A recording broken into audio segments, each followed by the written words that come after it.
Dios les bendiga mucho. Me da mucho gusto continuar estudiando junto con ustedes el hermoso libro de Josué. Y vamos a ver un tema hermoso que narra la conquista de Jericó. Y a manera de introducción quisiera abrir con Isaías 54, verso 17, recordando una promesa preciosa de nuestro Dios. Dice la Biblia: ninguna arma forjada contra ti prosperará, y condenarás toda lengua que se levante contra ti en juicio. Esta es la herencia de los siervos de Jehová, y su salvación de mí vendrá, dijo Jehová. Aquí está diciendo Dios que no importa qué tan poderosa sea el arma con la cual nos ataquen, no importa qué tan difícil sea la batalla que enfrentemos, si estamos de su lado, si estamos con Él, estamos del lado correcto y no existe ninguna arma que pueda prosperar contra nosotros. Y Él antes siempre va a permitir que su salvación venga con su gracia. Y bueno, esta promesa me recuerda la historia de un granjero que estaba pensando precisamente en las promesas de Dios durante la Segunda Guerra Mundial. Y ese hombre estaba deseoso que Dios le bendijera y cansado de ver tantas hostilidades, tantos problemas, tanta crisis, tanta dificultad. Y él le pidió a Dios que le supliera, que le ayudara, que le diera lo necesario. Y Alemania, que en la contienda era el país enemigo de ese granjero, lejos de parecer que las circunstancias mejoraban, empezaron a empeorar. Y la razón es que una bomba alemana cayó cerca de su terreno haciendo un boquete enorme y pensó para sí mismo, pues en vez de tener la situación más en control, está ahora todo mucho más difícil. Parece que Dios no me está dando la respuesta que yo quiero. Más después, cuando se despejó el humo y toda la situación del ataque alemán, vio que en el boquete que le habían abierto en su terreno había una vena de agua que salió por el hueco de la bomba, y entonces aprovechó esa vena de agua, la empezó a guiar, ya le ahorraron el hacer un pozo profundo, y con esa agua empezó a cultivar su campo, y finalmente tuvo una cosecha abundante y tuvo sus necesidades suplidas y pudo ayudar a otros. De tal forma que lo que parecía un problema, un ataque del enemigo, con la bendición de Dios, se convirtió en salvación. Y exactamente esta historia pasó de una manera similar en la época de la conquista de Israel, en donde lo que parecía la fuerza del enemigo terminó siendo la bendición de Israel en la conquista de Jericó. Y bueno, vamos a pedirle a Dios su bendición, si me acompañas a orar, para que Él nos ayude a exponer esta palabra y para que podamos estar junto a Él. Padre bueno, te pedimos tu ayuda, Señor. Te pedimos que tú nos visites, que tú nos hables, nos bendigas, que permitas que tu Espíritu nos ilumine, Señor, que estés con nosotros, Señor. Por favor, Dios, asiste a la exposición de tu palabra en cada corazón y tú dale a cada quien lo que necesita, Señor. Tú conoces las necesidades de todos, te lo suplicamos. Amén. Bueno, vamos a empezar la historia en Josué capítulo 6, verso 1, dice la Biblia: ahora Jericó estaba bien cerrada a causa de los hijos de Israel, nadie entraba ni salía. Aquí empieza la Biblia a describir cómo estaba esa ciudad, y estaba bien cerrada. Vamos a ver una imagen de cómo era Jericó, la Jericó cananea, que es diferente a la Jericó actual. Y bueno, viene en la imagen dos referencias. En la primera de ellas puedes ver del lado izquierdo cómo era la ciudad. Y esa ciudad tenía un doble muro. El muro estaba un muro exterior y un muro interior. El muro exterior estaba sobre una base, todavía que lo hacía mucho más alto, y si lograba a alguien entrar a ese muro exterior, todavía había un segundo muro, lo cual hacía muy poderosa esta ciudad, estaba muy bien protegida y guardada. Y en el lado derecho puedes ver el mapa en el cual se muestra la ubicación en el Israel actual de Jericó. Ahí ves dónde estaba Jericó el día de hoy, cerca de Jordania, en Israel al norte de Egipto, al sur del Líbano, ahí con una referencia roja está Jericó. Y bueno, el Jericó actual es diferente al Jericó de la época de Josué. Y antes de iniciar a describir cómo es que Dios les dio la conquista de esta ciudad, quisiera que recordáramos por qué Dios estaba permitiendo que se conquistara. Y bueno, vamos a ver algunos pasajes que explican por qué Dios entregó esta ciudad a los israelitas. Hebreos 11:31 dice la Biblia: por la fe, Rahab la ramera no pereció juntamente con los desobedientes, habiendo recibido a los espías en paz. Estudiamos esta historia de aquella mujer que tuvo fe, que confió, que se tomó de Dios. Y bueno, ahora quiero leer el texto no desde la referencia de ella, sino de la referencia de la ciudad, porque dice que ella tuvo fe y no pereció juntamente con ¿quién? Con los desobedientes. Y aquí te está describiendo a los que sí perecieron, y los que perecieron fueron los de Jericó. ¿Qué tenían en el corazón los de Jericó? Que eran desobedientes. Y si eran desobedientes, entonces conocían la ley de Dios, porque tú no puedes desobedecer lo que desconoces. Ellos sabían los mandamientos, sabían lo que debían de hacer, conocían lo que Dios pedía de ellos, pero simplemente no habían querido obedecer, no les importaba, no les daba la gana obedecer. Se sentían muy seguros en no obedecer, estaban muy fuertes, muy seguros en sus desobediencias y practicaban una gran abundancia de maldad y de violaciones a la ley de Dios. Había una confianza en la carne. Hay un pasaje interesante que lo vamos a leer en Números 22, versos 1 y luego el verso 4, porque Israel ya había estado enfrente de Jericó previamente. Dice: partieron los hijos de Israel y acamparon en los campos de Moab junto al Jordán frente a Jericó. Eso dice el verso 1. Y luego el verso 4 dice: y dijo Moab a los ancianos de Madián: ahora lamerá esta gente todos nuestros contornos, como lame el buey la grama del campo. Y Balac, hijo de Zippor, era entonces rey de Moab. De tal manera que Israel ya había estado con anterioridad enfrente de Jericó, y había habido otras dos naciones que se mencionan aquí, que son Moab y Madián, que ellas se preocuparon muchísimo porque decían: bien Israel, son muchísimos, son muy grandes, son muy fuertes, dejaron Egipto devastado cuando salieron de allá, Dios está con ellos, vamos a empezar a ver de qué manera evitamos que nos conquiste. Y entonces manipularon ahí a un profeta caído para que los maldijera, y esa historia ya la narramos cuando hablamos de qué pasa cuando un líder se desvía por dinero en el libro de Números. Pero lo que es interesante es que Jericó no hizo nada. Jericó también los tuvo enfrente. Jericó no trató de manipular a un profeta, ni tampoco de enviar una embajada de paz, simplemente no hizo nada. Y la razón por la que no hizo nada es porque estaban muy seguros. ¿Y por qué estaban muy seguros? Porque tenían lo que no tenía ninguna ciudad tan abundante y tan fuerte en la tierra de Canaán, que era un muro doble enorme que los protegía muchísimo y que era peligroso cuando alguien se ponía a batallar contra una ciudad que tenía guerreros y tenía un muro, porque desde arriba te aventaban cosas, te aventaban flechas, estabas muy desprotegido y les daba mucha seguridad a los de Jericó. Ellos no habían intentado hacer nada en contra de Israel. Había, además de esta falsa seguridad, hechos abominables en Jericó. Deuteronomio 18:9 dice: cuando entres en la tierra que Jehová tu Dios te da, no aprenderás a hacer según las abominaciones de aquellas naciones. Ahí está describiendo Dios cómo eran aquellas naciones. Eran abominables. Abominables quiere decir que había un desagrado profundo en Dios hacia lo que ellas hacían. Y empezaron a hacer cosas terribles. Hicieron maldades muy grandes ellos.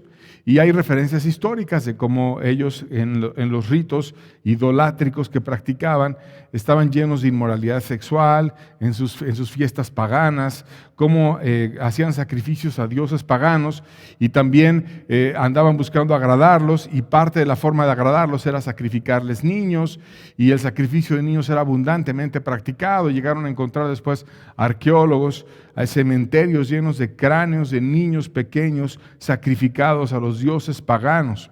Y vemos que Dios tiene un amplio celo por proteger a los niños, por estar siempre del lado de los niños, bendecirlos, ayudarlos, acompañarlos. Y aún Cristo enseñó cuando estuvo aquí en esta tierra que más le valiera ponerse una piedra de molino al cuello y arrojarse al mar que el juicio que le vendría a aquel que hace tropezar a los pequeños. De tal manera que Cristo, que sabe cómo va a ser el juicio final y qué cuentas le va a pedir a cada quien, en especial va a ser severo cuando una persona hace tropezar a los niños, los cuales están en su corazón, en el reino y en la gracia de Dios.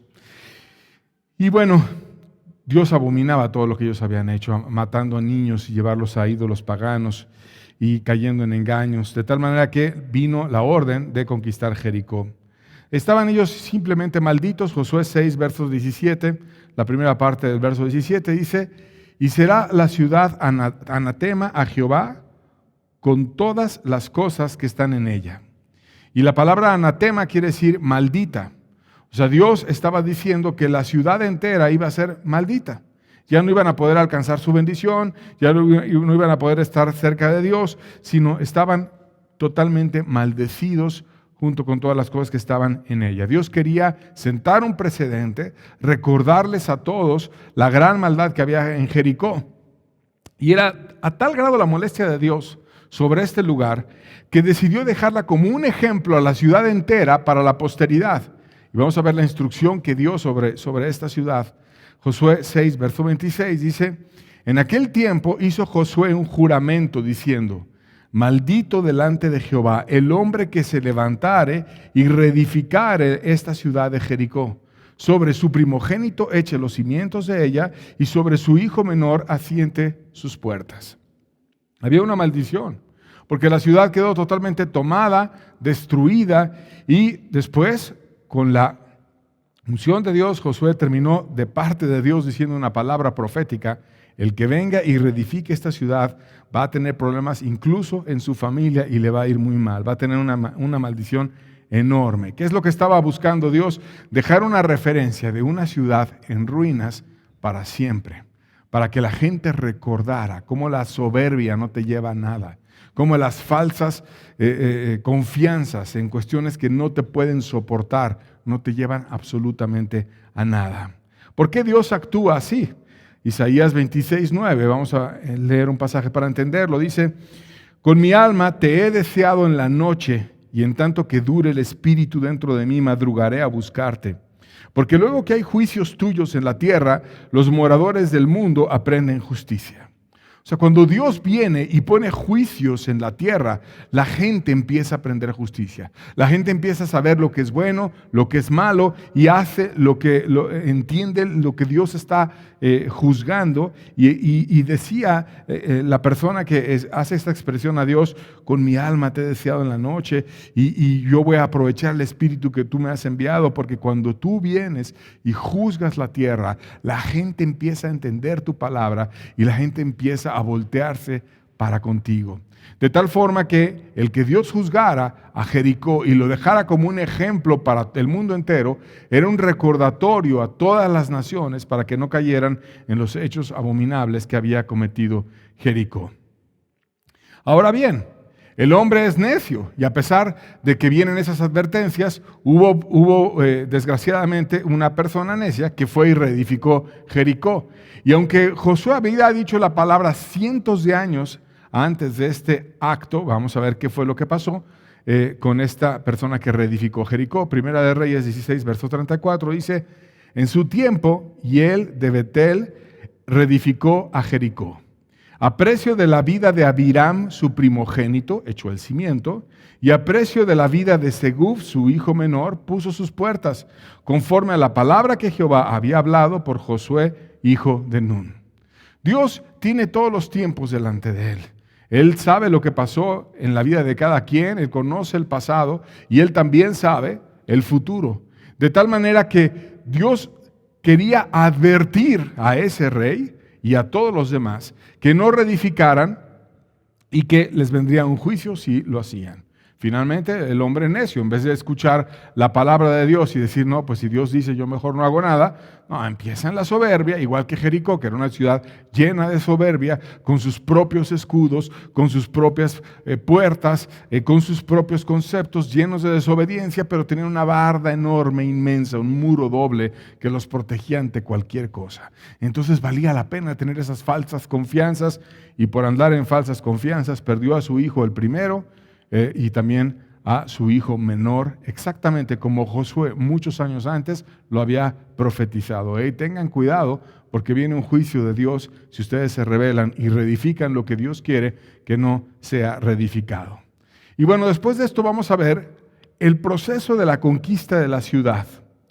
Y lo vamos a estar estudiando en los versos 2 y 3 de Josué 6 de manera inicial. Dice, mas Jehová dijo a Josué, mira, yo he entregado en tu mano a Jericó y a su rey, con sus varones de guerra. Rodearéis pues la ciudad, todos los hombres de guerra, yendo alrededor de la ciudad una vez, y esto haréis durante 6 días. Un tratamiento especial, una forma en la que Dios quería tratar con los de Jericó, si es que había alguno que quería reflexionar en sus caminos antes de que viniera su periodo final, como cuando Dios a alguna persona ya al final de su vida lo hace sentir mal, lo hace sentir enfermo, sabe que se le acabó la vida y que está en la línea ya de la eternidad y empieza a pensar en todas las cosas que hizo mal. Entonces Dios les da un tratamiento especial a ellos y también a los israelitas. Y ese tratamiento especial es que ellos iban a rodear toda la ciudad, que era enorme, iban a rodear toda la ciudad una vez al día durante 6 días. Y ese fue el trato para Jericó y para su rey. Iban a rodear la ciudad. Imagínate a 600,000 guerreros rodeando la ciudad una vez. Y al día siguiente dices, a lo mejor ya se fueron y vieron el muro y a lo mejor dijeron, no, es muy difícil, se van a ir a otra ciudad. Al día siguiente otra vez regresan y vuelven a rodear la ciudad. Y entonces quizás dicen, no, vamos a esperar un día más. Y a ver, al día siguiente no se fueron, 3 días. Y así estuvieron rodeando la ciudad. Era el plan. El 6 en la Biblia es un número especial, porque el hombre fue creado en el 6º día. Y estaba como Dios diciendo, mira, fíjate lo que puede hacer el hombre. Y vamos a ver en una imagen de perspectiva del muro cómo se veían los guerreros israelitas al lado de los muros de Jericó. Vamos a ver una imagen donde se ve la perspectiva lateral de los muros. Se ve el muro exterior que estaba sobre una base también y lo hacía mucho más alta. Y ahí se ve la referencia de los guerreros que estaban mucho menor al tamaño del muro. Y después también estaba el muro interior, de tal manera que cuando ellos rodeaban la ciudad y veían esas poderosas murallas muy fuertes, decían, verdaderamente es algo muy grande lo que venimos aquí, pero tenían fe y estaban rodeando la ciudad. Se veían muy pequeños, como a veces los hombres nos vemos muy pequeños delante de las cosas que Dios nos pide que hagamos. Mas Dios no quiere que nos apoyemos en lo que podemos humanamente hacer, sino que lo hagamos en fe, como ellos tuvieron fe. Vamos a ver cómo fue avanzando la situación. Verso 14 dice Josué 6:14. Así dieron otra vuelta a la ciudad el 2º día y volvieron al campamento. Y de esta manera hicieron durante 6 días. Y ahí estaban 600,000 guerreros aproximadamente. Un día, al día siguiente otra vez. Exactamente como Dios se los había dicho. 6 días tú vas a ir y le vas a estar dando la vuelta a la ciudad 6 veces. No era algo cómodo, no era algo fácil. Y los de Jericó no los atacaron.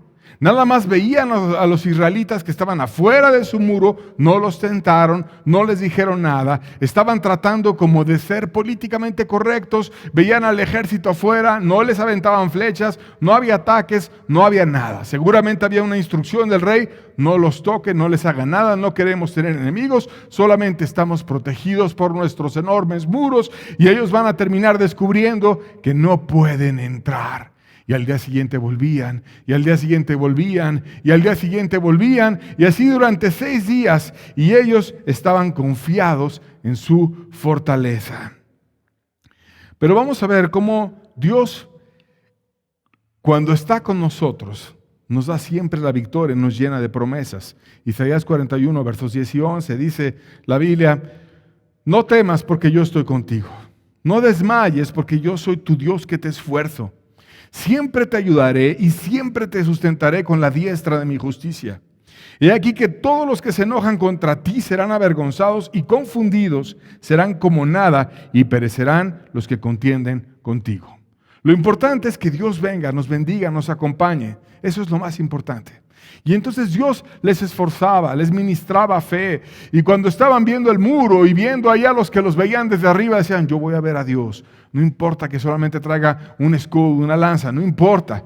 No importa que esta arma que ellos tengan sea demasiado grande, demasiado poderosa. No importa que yo, si en mis fuerzas humanas lo tratara de derribar, sería un esfuerzo enorme y muchos de nosotros moriríamos si tratáramos de derribar el muro, porque desde arriba nos atacarían. Pero vamos a hacer lo que Dios nos pide. Y así hicieron 6 días, hasta que llegaron al 7º día. Y en el 7º día pasó algo diferente. Y vamos a ver primero el plan de Dios para este 7º día, que es el más importante.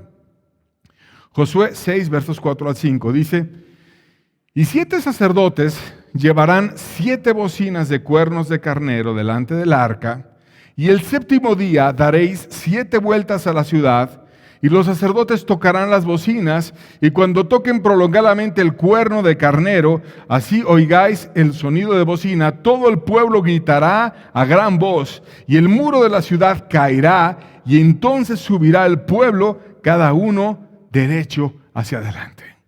Había un plan, y ese plan era que iban a ir con varios 7. Había 7 sacerdotes, llevaban 7 bocinas y lo estaban haciendo en el día 7º, y le iban a dar 7 vueltas a la ciudad, que no era poca cosa darle una vuelta a la ciudad, y ahora le iban a dar 7 vueltas a la ciudad y iba a ir Dios con ellos.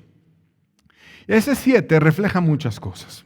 El 7 en la Biblia refleja algo terminado o completo. Por ejemplo, Dios hizo al mundo en 6 días y descansó el 7º día, e hizo semanas de 7 para hacer periodos de 7 a los seres humanos. De tal manera que nos está diciendo que ese número que refleja la bendición de Dios y que algo terminó hasta el final con el número 7.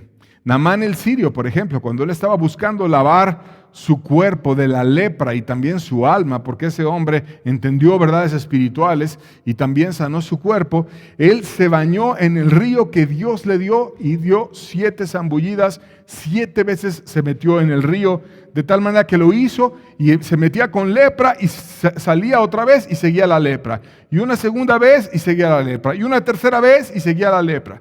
Pero cuando lo hizo un periodo completo, exactamente lo que Dios quería tratar con él, entonces salió con la piel como la de un bebé pequeño, totalmente sano, porque Dios trató y lo bendijo.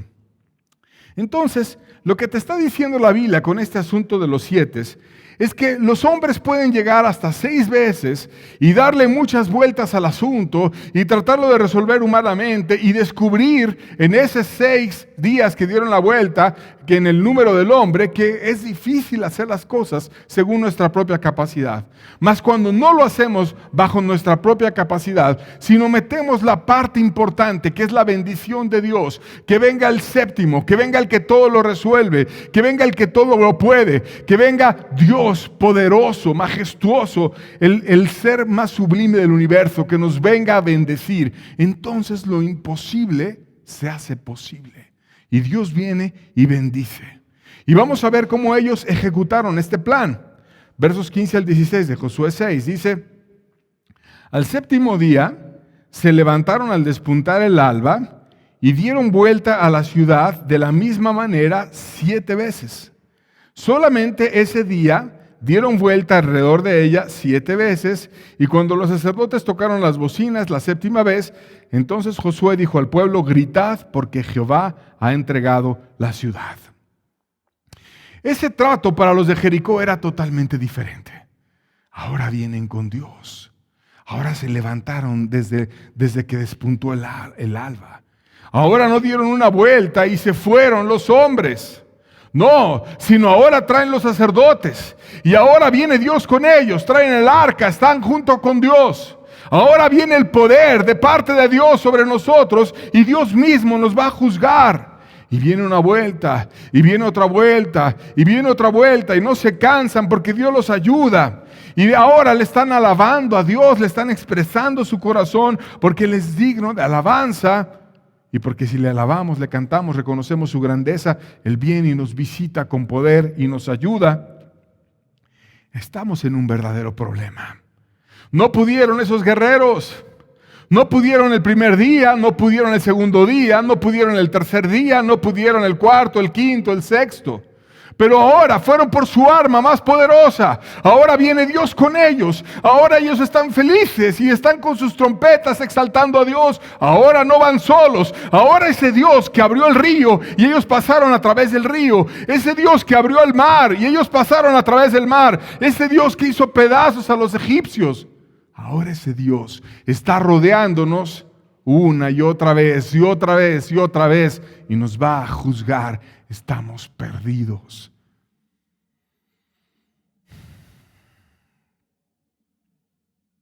Verso 20, Josué 6:20. Entonces el pueblo gritó y los sacerdotes tocaron las bocinas y aconteció que cuando el pueblo hubo oído el sonido de la bocina, gritó con gran vocerío y el muro se derrumbó y el pueblo subió luego a la ciudad, cada uno derecho hacia adelante y la tomaron. Hicieron exactamente lo que Dios les había pedido. Tocaron las bocinas, dieron las 7 vueltas, le dieron la gloria a Dios. Sabían que había un gran vocerío porque iba a venir un grandísimo poder de parte de Dios. Dios oye a su pueblo. Dios inspira a su pueblo. Dios les daba fuego en el corazón para alabarle. Porque muchas personas en la alabanza están así, todos como muertos cantando y no les importa realmente. Porque no tienen a Dios en su corazón, no tienen expresiones para alabarle, no tienen un corazón vuelto a Dios porque no le conocen. Pero ellos conocían a Dios, tenían fe en Dios y sabían, esta vuelta es muy diferente. Esta vuelta es distinta porque Dios está con nosotros. Y los muros cayeron. Y vamos a ver evidencias arqueológicas en la siguiente imagen. El doctor Brian Wood, que es un arqueólogo, señala un ladrillo que fue colapsado en la base del muro de Jericó. Y esas son ruinas que están el día de hoy disponibles. Y ahí ves uno de los ladrillos de cómo se descubrió y estaba colapsado precisamente en la base del muro. Las evidencias arqueológicas demuestran una destrucción repentina.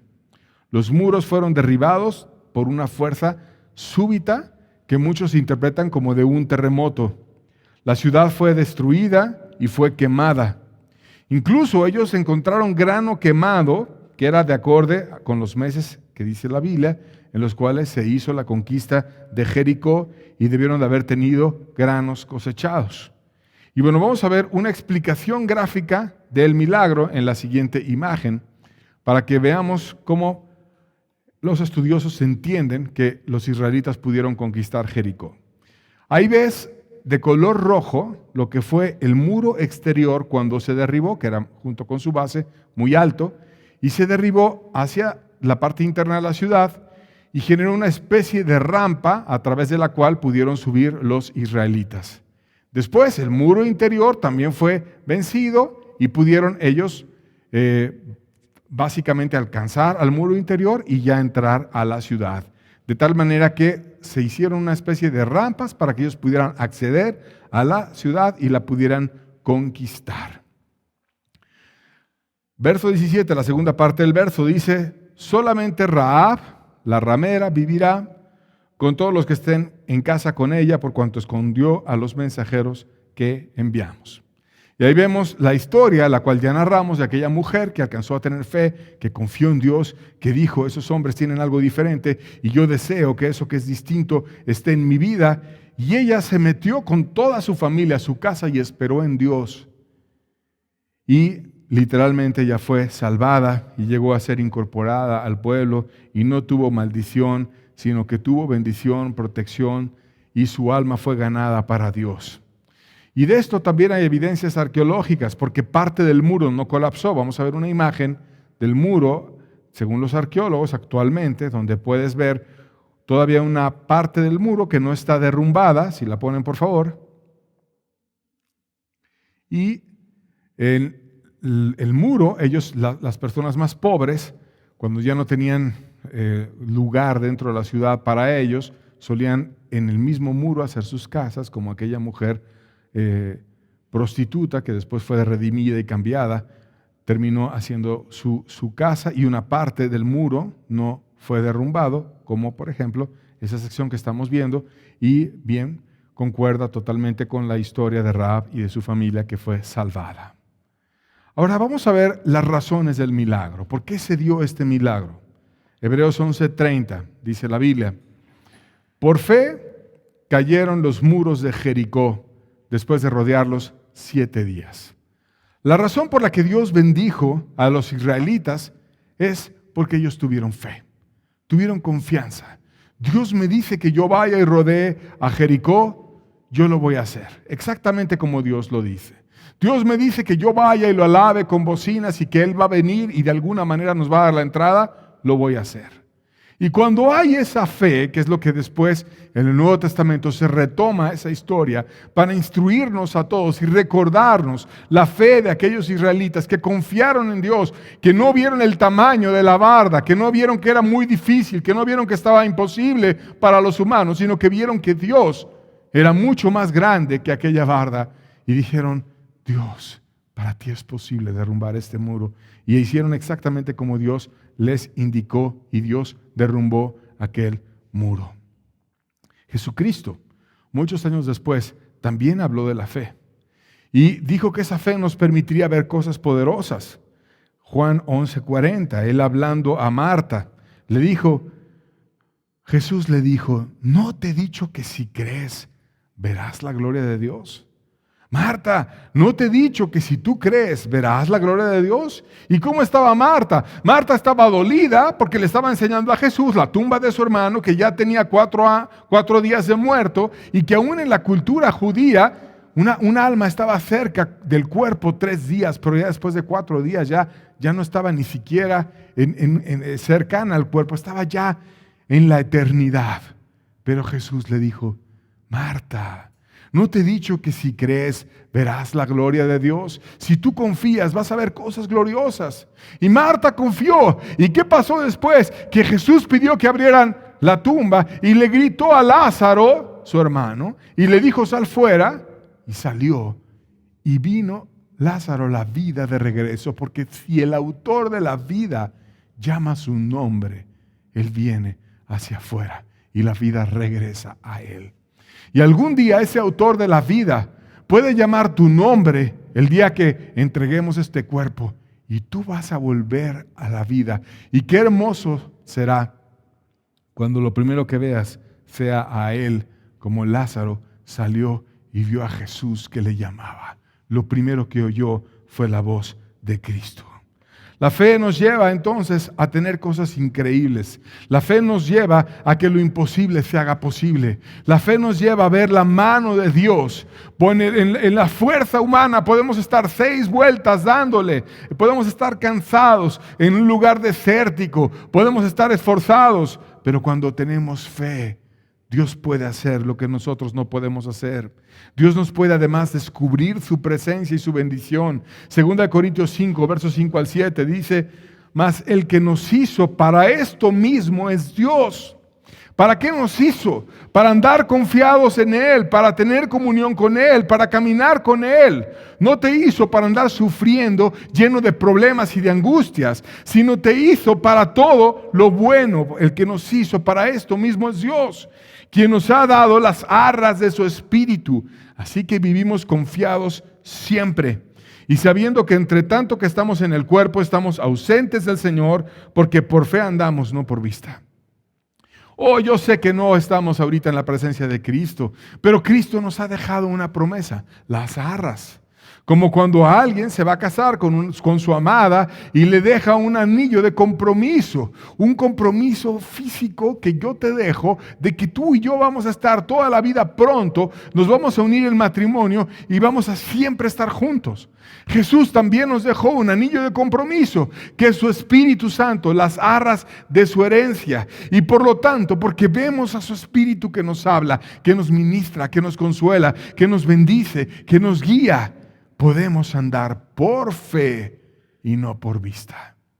¿Por qué no llega la fe muchas veces a las personas? Porque no tienen las arras, porque el Espíritu no les inspira, porque no han trabajado en su corazón, no han visto sus pecados, no se han arrepentido. Mas si tú ahora empiezas a cambiar la forma en la que tú te acercas a Dios y empiezas a decir: Dios, cómo tú me miras, enséñame, que quiero caminar contigo. Quiero estar cerca de ti. Y empiezas a buscarlo a Él, no la aprobación del hombre, no lo que diga alguien, no estar dentro de una reunión que no sirve de nada.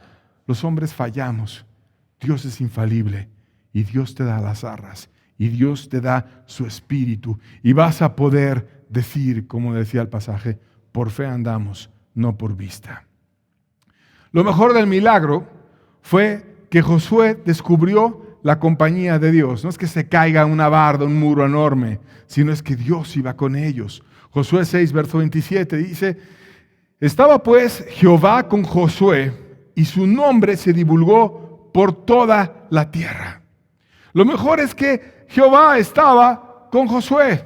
Dios estaba con Josué. No estaba Josué solo conquistando. No es porque fuera con 600,000 hombres, que era mucho para el mundo antiguo. No, es porque Dios estaba con Josué. Es que porque es mejor ir, aunque sea tú solo con Dios, que ir con 600,000 sin Dios. Lo mejor que tenía Josué no era su ejército. Lo mejor que tenía Josué era Dios. Estaba pues Jehová con Josué. Y después su nombre se divulgó, pero Josué no se hizo soberbio y presumido porque empezó a divulgarse su nombre por toda la tierra, sino antes aprovechó ese que su nombre fuera conocido, no para hablar de sí mismo, sino para proclamar a aquel que lo estaba bendiciendo, que era Dios. ¿Por qué es importante tener la compañía de Dios? Bueno, es importante porque no hay nada más sublime que el universo. Y porque lo mejor que podemos tener en esta vida es la compañía de Dios. No es el dinero, no es el conocimiento, no son las habilidades físicas, es la compañía y la amistad de Dios. Y cuando tenemos su compañía, como Josué llegó a tener su compañía, su presencia nos ayuda a crecer y nos hace fuertes. Juan 6, versos 33 al 35, dice la Biblia: porque el pan de Dios es aquel que descendió del cielo y da vida al mundo. Y le dijeron: Señor, danos siempre este pan. Jesús le dijo: yo soy el pan de vida. El que a mí viene nunca tendrá hambre, y el que en mí cree no tendrá sed jamás. Cuando estamos con Jesús y tenemos comunión con Él, Él nos da verdadera comida, sacia nuestra alma y nos da verdadera bebida, nos sacia la sed, nos sacia el hambre. Por lo tanto, quien verdaderamente está yendo a Jesús no es una oveja flaca, débil, toda así a punto de morir, sino es una persona que está confiando en Dios y que se ha fortalecido en Dios porque Él te da abundantemente. Porque Él nos habla, nos ayuda, nos bendice y porque Él te puede hacer fuerte. Además de eso, cuando estamos con Dios, no importa si tenemos problemas, porque no enfrentaremos los problemas solos, sino los enfrentaremos con Dios. Juan 16, versos 32 al 33, dice la Biblia: he aquí la hora viene, y ha venido ya, en que seréis esparcidos cada uno por su lado, y me dejaréis solo. Mas no estoy solo, porque el Padre está conmigo.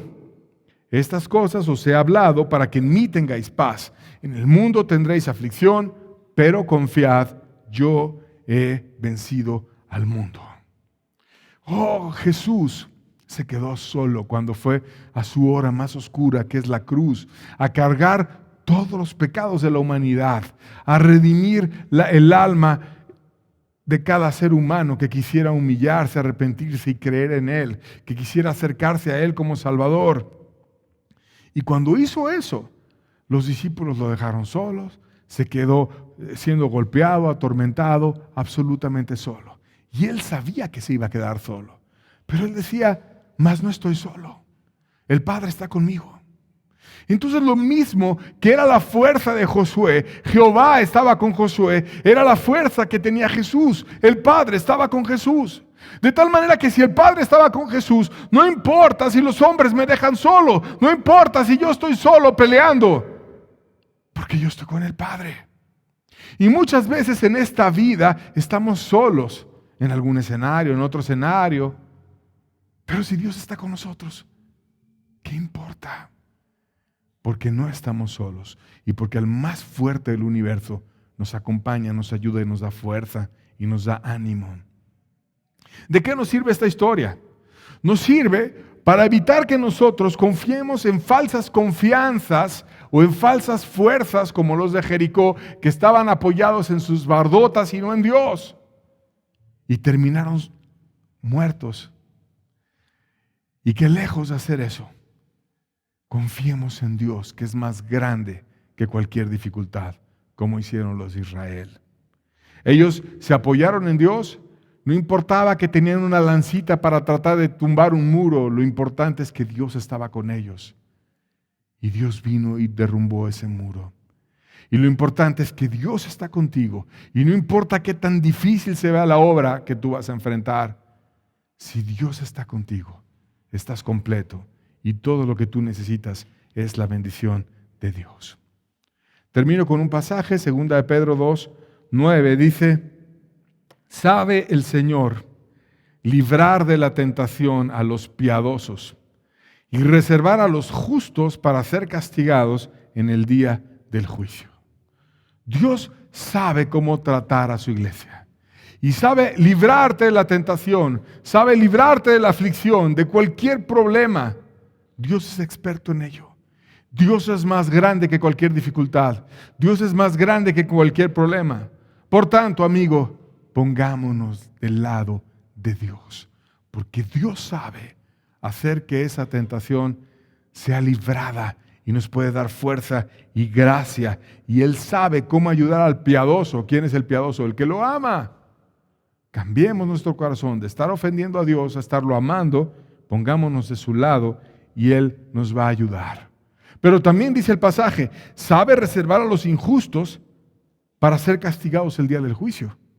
Y exactamente esta segunda parte del pasaje ocurrió con los de Jericó, porque fueron injustos, porque fueron desobedientes, porque no quisieron, y Dios los reservó al día del juicio. Y cuando unos estaban siendo juzgados, otros estaban siendo edificados. Y eso va a pasar, y ha pasado muchas veces. Imagínate cuando empiece la gloria y cuando entremos en ese estado de eternidad en el cielo, después de haber visto cara a cara al Creador que murió en la cruz por nosotros y nos salvó. Viene un grupo a grandísima dicha por siempre y otro grupo a perdición eterna por siempre. Estas cosas pasan. Dios reserva a algunos, a los necios, a los que no quisieron, a los que se apoyaron en falsas confianzas para ser castigados en el juicio, y a los que quieren creer y se ponen del lado correcto, les da la gloria, la bendición y los libra a los que son piadosos. Por tanto, amigo, seamos piadosos, volvamos nuestra alma a Dios, arreglemos nuestro corazón, porque no hay nada que Dios no pueda resolver. Y vamos a terminar con un canto que habla precisamente de esta característica de Dios. Lo vamos a escuchar y vamos a disponer nuestro corazón para que Dios nos hable y nos ministre a través de este canto.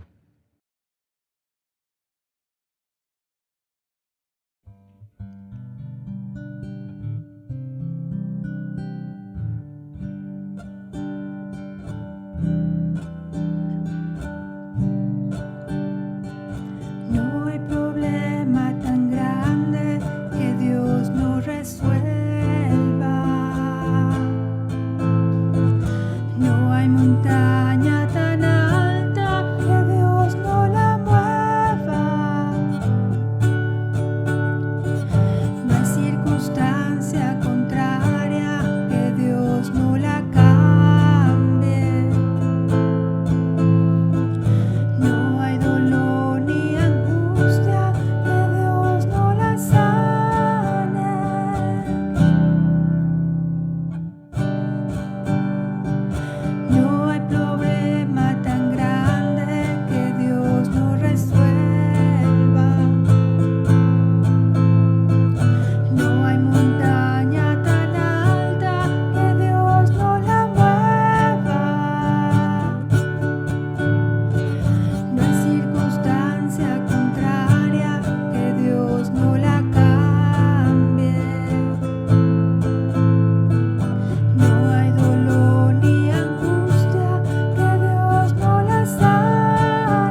llevó las cargas del mundo sobre sus hombros.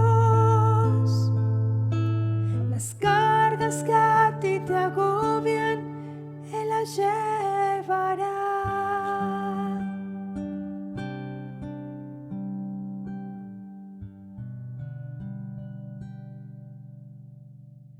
Dejemos de llevar las cargas nosotros, querido amigo. Llevemos todo con Dios y nuestras vidas van a cambiar. Todo lo que necesitamos es su bendición. Dios los bendiga. Estamos despedidos. Que tengan buena tarde.